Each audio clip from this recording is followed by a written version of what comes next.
So you just saw in the demonstration that I did with the water that the volume of a cone is just the volume of a cylinder, pi r squared times height, divided by 3. So let's look at the surface area. Now, at first glance, this picture is going to look a little bit overwhelming and a little bit confusing.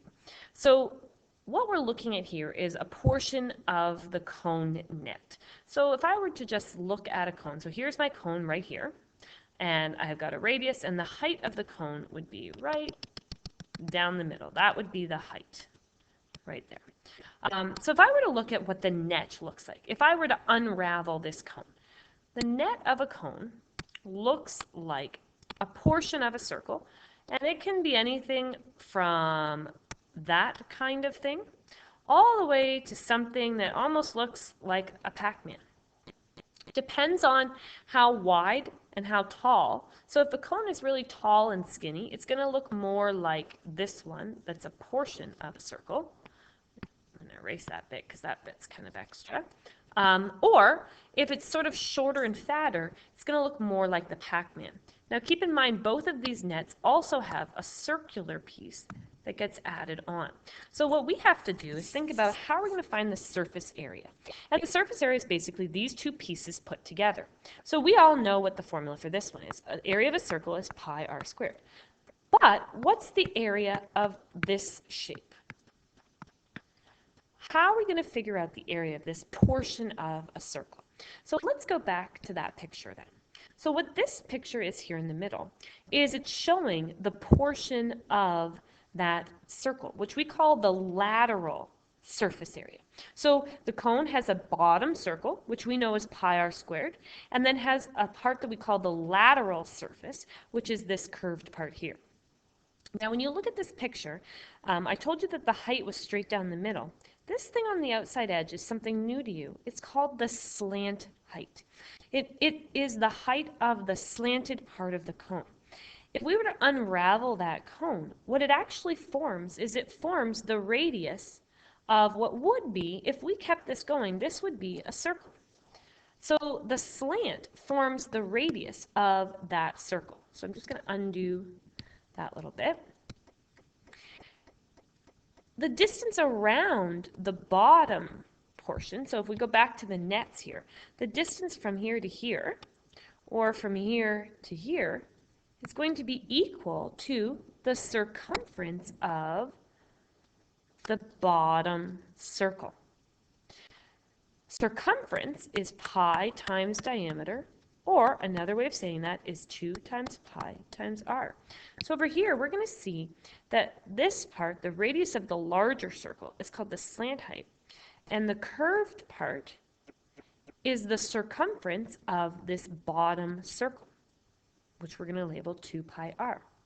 What we now do is we're going to split this shape up because we don't know how to find the area of a portion of a circle because we're not sure exactly how much of the circle is it. Is it half the circle? Is it 2/3 the circle? We're not sure. So what we're going to do is cut it up into tiny little triangular sections.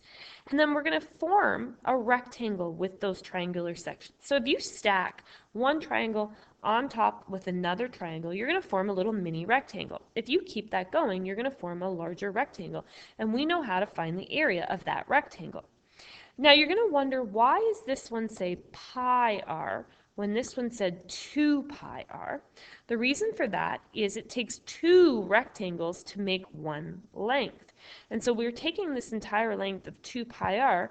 The rectangle is actually only going to be half of that because we're stacking every other triangle.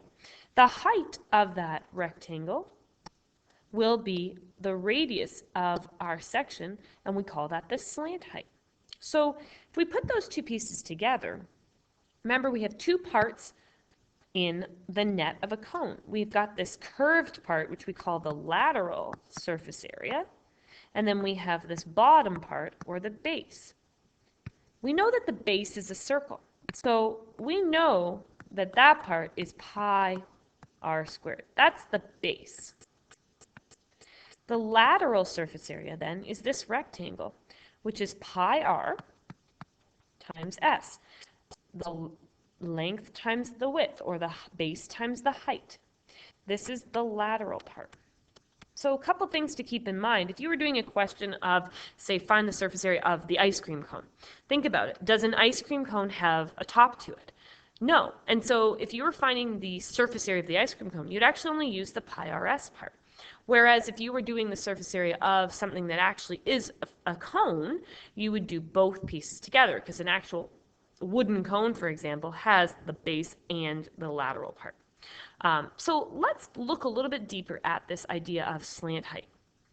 So here's my cone, and I have my radius, and I have my height, and then I have this new thing that I called slant height. It would be great in a perfect world if you were given all of these measurements, but you're not always going to be given all of these measurements. So what if I gave you the radius and the height, which is what you need for volume? How would you be able to find the slant height? Hopefully you're able to see that this is a right-angled triangle. And if we think back to Pythagoras' theorem, a squared plus b squared is c squared. While keeping that in mind then, we just have different letters here. R squared and h squared is my slant height squared.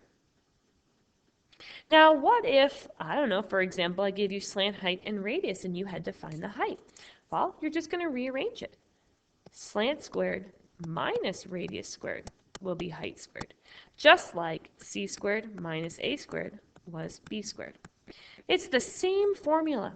We're just having different letters. So this is still the same formula. Instead of using a, b, and c, we're using radius, height, and slant height. So it's easy to work with finding one when you're given the others. So let's look at some examples of both surface area and volume.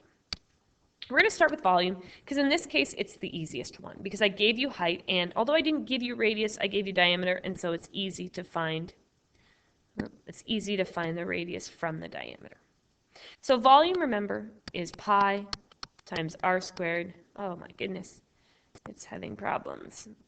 I don't even know what happened there. I'm going to erase that, and I'm going to get rid of that. Let's try that again. Volume is pi times r squared times height divided by 3. All I need to do is plug in my numbers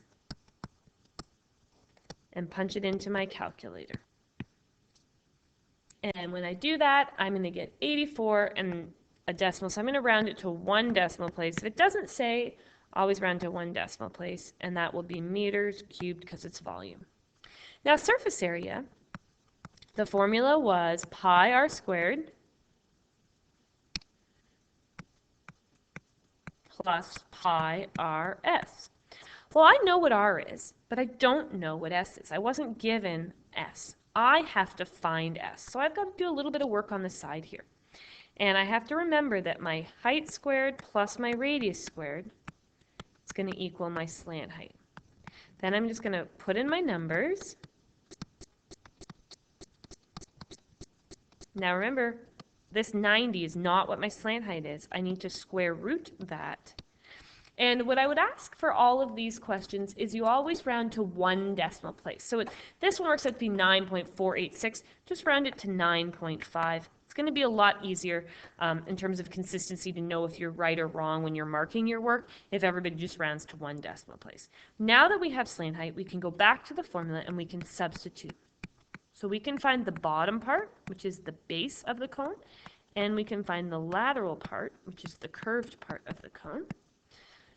And we can calculate that. And what I would recommend when you're doing your work, because final answers we're going to round to 1 decimal place, our work, usually the rule of math is you always go to at least 1 or 2 places more than what the final answer asks for. So we should do our work to maybe 2 decimal places, maybe even 3 decimal places. That way we're more accurately rounding our final answer. If we round and then round, and if we kind of keep rounding, our answer isn't going to be all that accurate in the end. So this one will be 89 point, it works out to be 5353, but I'll round it to 54. Then we can add those 2 pieces together and round that final answer. So I get 117.81, so I'll round that to just 117.8. And surface area is meters squared. So again, when you're asked to do your final answer to 1 decimal place, your work should go to 2 or 3. If your final answer was supposed to go to 2, then your work should go to 3 or 4. You always go 1 or 2 more than what it asks for.